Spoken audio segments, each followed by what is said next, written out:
You want to know how to become the #1 wholesaler in the United States, or possibly the #2 because I'm the #1. The king! But if you want to know how to be the #2 wholesaler in the United States, then you need to learn how to comp like a pro. I did a video like this 4 years ago, and thank you guys so much. Over 80,000 of you have watched it. But a lot has changed since 4 years ago. We have had a market shift. Things have gone completely sideways in many markets, and in other markets, inventory is really tightened up. And so I had to create a new video for you guys to give you appraisal rules for 2023 going into 2024. What has changed? What has stayed the same? All of that and more in this video. Guys, if you don't know who I am, Get out of here. No, I'm just joking. If you don't know who I am, my name is Jamil Damji. I am the co-founder of Keegly, the nation's #1 wholesale operation. I've done over 6,000 wholesale transactions, and I've spent $0 in marketing, which basically crowns me the undisputed champ of wholesale. Now, again, I'm also the subject matter expert for wholesale from Bigger Pockets, so this is not only ego talking, it's ego plus Bigger Pockets. Now, again, we're gonna look at the appraisal rules new for 2023, so I'm gonna move over to my trusty iPad. Let's take a look. So, the appraisal rules for 2023, these are the major differences, okay? First and foremost, you cannot use any comps that are older than 3 to 6 months if you want an accurate ARV. If you can only find comps from 2022, you need to adjust your ARV down by 10 to 20% off of your high comp, depending on which market you're in. That's a big depending, okay? Because every market has changed differently.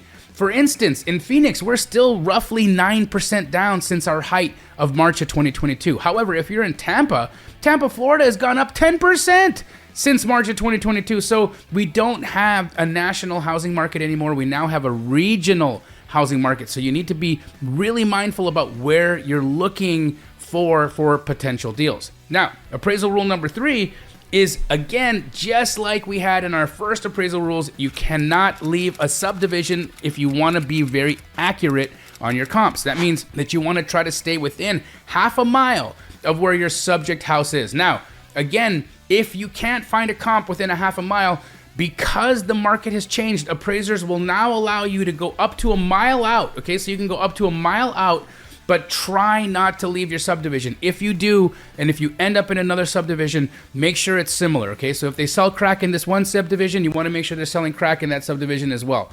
That was just a joke. But again, very similar subdivisions, okay? So nothing can be ultimately different.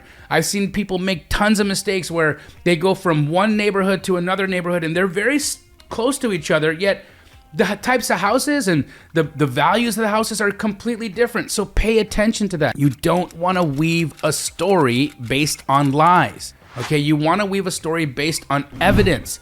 And if you can see that across this street, just across the street, the values are over $100,000. If you can see that, but you're trying to use a comp from there to justify your value, guess what? Your buyer will call you out on it. And they're not gonna trust what you have to say to them anymore because you're broken that trust. So again, if you are gonna go out half a mile or even a mile away from your subject house, make sure that you're in the same type of neighborhood. Now, if you are going to compare two houses that are in the same subdivision, but they're not exact, you can only go plus or minus 250 square feet in size, okay, in difference in size in order for the comp to be valid. So, for example, if you have a 1,000 square foot house as your subject, you can use a comp as small as 750 square feet, and you can use a comp as large as 1,250 square feet, but you can't go much beyond that. And the reason for that is dollar per square foot only transfers within plus or minus 250 square feet. So if you want the comp to be valid, stay within that range. The 5th appraisal rule is you want to compare houses that are of the same property type. Now, when I say same property type, I want you to think about it this way. We want to compare apples, right? But they can't just be 2 apples because there's so many types of apples. This needs to be the same type of apple, but grown in the same orchard, from the same tree, with the same soil at the same time of year. Do you understand? That's how granular we want our stuff to be. Now, in houses, now we're not talking about apples anymore, but when we're talking about houses, we want to compare, if you, for instance, say you have a house in a historic district, well, then you want to compare it to the same type of house in the same historic district. If you have a ranch house, like a bungalow, you want to compare it to other bungalows. If you have a 2-story house, you want to compare it to other 2-story houses, and so on and so forth. So make sure you're using houses that are of the same property type.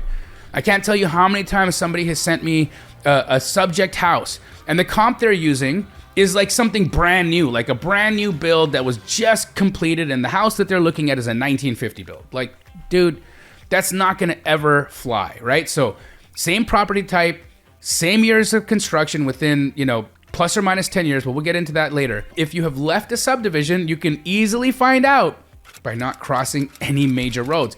So if you can stay within the major roads, if you can stay within that square, okay, then you won't have crossed any major roads, and that means you won't have left the subdivision. Rule number 7, you only want to compare properties that are in the same build generation. So what do I mean? What's a build generation? Well, typically a build generation is plus or minus 10 years. However, in the early 1900s and the late 1800s, the technology didn't really change much between like 1870 to like 1930. Right? They were still using donkeys to move all their material. There weren't, I don't know, maybe they were or weren't using donkeys, but you know what I'm saying. The technology hadn't really escalated yet. However, after 1930, technology started escalating every 10 years. So things started to really change rapidly. So you can only compare houses in the same build generation. So late 1800s to early 1900s, one build generation. Then once you get to about 1930 to 1940, that's another build generation. 1940 to 1950, build generation.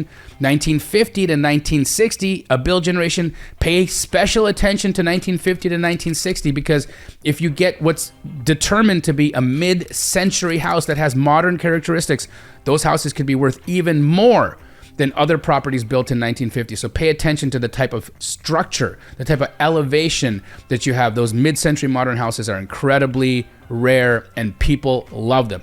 Rule number 8, you're not always gonna have a model match to your subject house. So because things are gonna be different, you're gonna need to make adjustments, okay? So if your subject house has an extra bed or is missing a bed, a bedroom can be worth anywhere between $10,000 to $25,000. If your subject house has an extra bath or missing a bath, you would adjust by $10,000. A pool is only worth $10,000. So if your subject house has no pool, but your comp has a pool, you want to take $10,000 off the ARV because that's what the pool will be worth. A garage is worth $10,000 to $20,000 depending on the climate of the place you're looking in. So for instance, a garage in Arizona is worth $20,000. Why? Because it's hot as balls here. Or if you're in Minnesota, for instance, a garage is also worth around 20 grand. Why? Because it's cold as ice. Like, would that be right? I don't know. Anyways, it's cold. It's cold.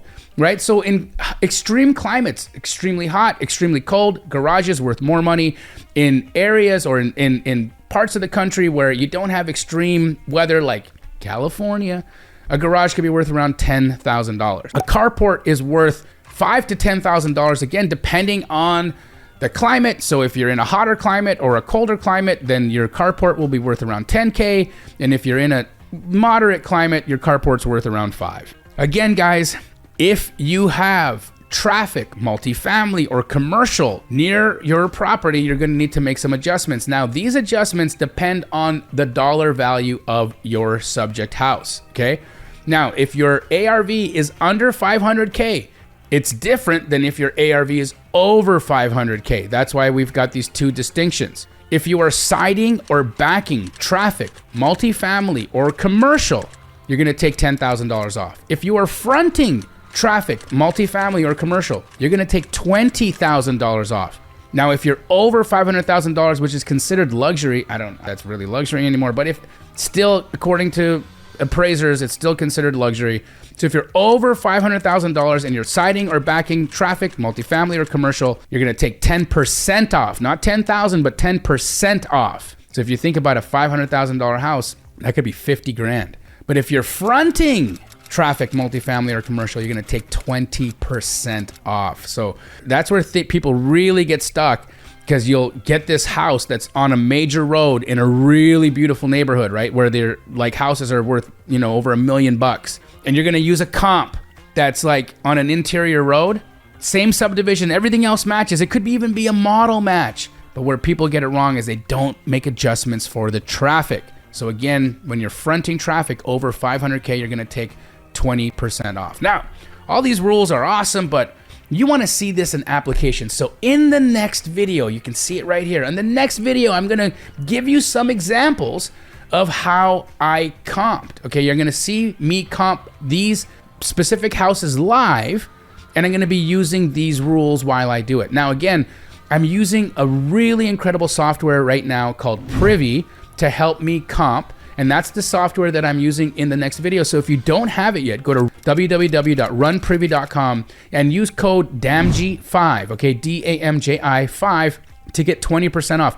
Go use it, go download it, go do that right now so that when you're watching the next video, you can follow along and do it. Now, what's amazing about what Privy's done is they've actually embedded my appraisal rules in the software. So they really make things simple for you. So when you're comping, all right, it's gonna be nice and tight. Okay, nice and tight. Guys, thank you so much for watching this video. And if you got some value out of this, so many of you got value from the first version of this. If you got value from the 2023 How to Comp Like a Pro video, do me a favor and tell me what state you're in the comments, because I wanna make more comping videos that I'm gonna use states that you wanna see.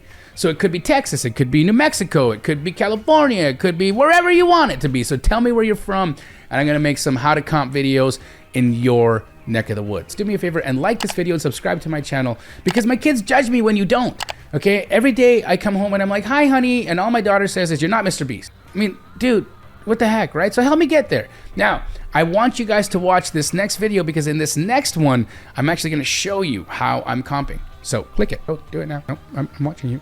Click, click, click, click.